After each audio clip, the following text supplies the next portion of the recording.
Hello my guys, ഇന്ന് നമ്മൾ പണി സ്ഥലത്ത് നിന്ന് പണിയൊക്കെ ലീവാക്കിയിട്ട് നേരെ പോകുന്നത് കോളം ബീച്ചിലേക്ക്. രാത്രിയാകൊണ്ട് തന്നെ കോളം ബീച്ചിന്റെ മുഞ്ച് വേറെ തന്നെയാണ്. ലൈറ്റുകൾ ഇട്ടിട്ട് ആകെ അലങ്കരിച്ച് കണ്ടിട്ട് നമ്മളെ ചെക്കന്മാരാകെ അന്താളിച്ച് നിൽക്കണം. കാരണം കാട്ടിൽ നിന്ന് നാട്ടിൽ ഇറങ്ങിക്കല്ലേ. ബീച്ചിന്റെ നീളം അടക്കം എന്ന് പറയുന്നത് ഒരേ ഒരു നടക്കും. അപ്പോഴാണ് മുന്നേക്കൂടെ സായിപ്പ് മതാമി പോകുന്നത്. നമ്മൾ ചെക്കന്മാർ രണ്ടാളും പൊന്തിക്കാലം മസിലിച്ചിട്ടുണ്ടെന്ന് കാണിച്ചു തരും. അത് കഴിഞ്ഞ് ഞങ്ങൾ നേരെ കൊണ്ട് മുന്നോട്ട് ഇങ്ങനെ നടക്കുമ്പോഴാണ് ഈ ഒരു സംഭവം കാണുന്നത്, ലൈറ്റ് ഹൗസ്.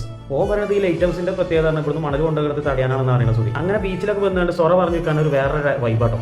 പക്ഷെ നമ്മൾ വന്ന സമയം രാത്രിയാവുണ്ട്, കാഴ്ചകൾ കുറേ കമ്മിയായി. ഞാൻ ഉദ്ദേശിച്ച വേറെ കാഴ്ചയാട്ടോ.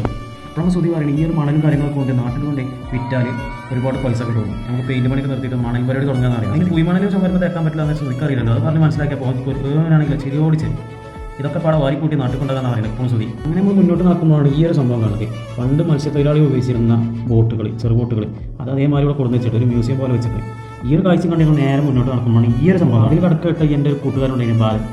ആ ബാലിനെ ഞാൻ ഓർത്ത് വെക്കാത്ത ദിവസങ്ങളിൽ ആരും ഡയലോഗ് പറഞ്ഞാൽ ചെറുപ്പം പറ്റി കമ്മില്ലാത്തത് നമ്മൾ നേരെ ഇറങ്ങി നേരെ മുന്നോട്ട് നടക്കും. അപ്പോൾ ഈ ഒരു കാഴ്ച കാണുന്നത് ഹാൻഡ് മെയ്ഡ് സാധനങ്ങൾ, മനുഷ്യനിർമ്മിത സാധനങ്ങളാണ്. ചകിരി കൊണ്ടും ചിരട്ട കൊണ്ടൊക്കെ ഉണ്ടാക്കി. ഈ ബീച്ചിൽ വന്നാൽ കാണുന്ന ഒരു ആകെ കാണുന്ന ടൗസറാണ് തെങ്ങ് ടൗസർ. അത് നേരെ മുന്നോട്ട് വന്നത് നമ്മുടെ മലയാളീസിൻ്റെ പ്രത്യേകതയാണ്. കടയിൽ സാധനങ്ങൾ വില വെച്ച് ഇങ്ങനെ മുന്നോട്ട്. പിന്നെ ഈ കായില്ലാത്ത ഇറച്ചിക്കണ മാതിരി എല്ലാ ഹോട്ടലിലും മുന്നിൽ കൂടെ നോക്കി ഇങ്ങനെ മുന്നോട്ട് നടക്കുമ്പോഴാണ് ഈ ഒരു സംഭവം കാണുന്നത്. അത് ഫ്രഷ് മീൻ അവിടെ നിന്ന് പൊരിച്ച് നമുക്ക് വേണ്ട രൂപത്തിൽ കറി വെച്ച് തരും. നമ്മൾക്ക് പൈസ ഇല്ലാത്തതുകൊണ്ട് അവിടെ നിന്ന് നേരെ സലാമത്തായി മുന്നോട്ട് ഇങ്ങനെ നടന്നു പോകും. എവിടെ ചെന്നാലും നമുക്കൊരു സുഖം ഉണ്ടല്ലോ ഫോട്ടോ എടുക്കൽ. അതിലൊക്കെ പ്രോബ്ലം പറഞ്ഞാൽ ഈ ഒരു ബാങ്കിൻ്റെ മുന്നിലിട്ട് നമ്മൾ അങ്ങനെ കളറാക്കി നാളെ നമുക്ക് പെയിന്റ് പണി ആരംഭിക്കണം. അപ്പോൾ ഞങ്ങൾ നേരെ അവിടെ നിന്ന് നേരെ റൂമിൽ വന്ന് അപ്പോൾ ബാക്കി നാളെ കാണാം. ബൈ.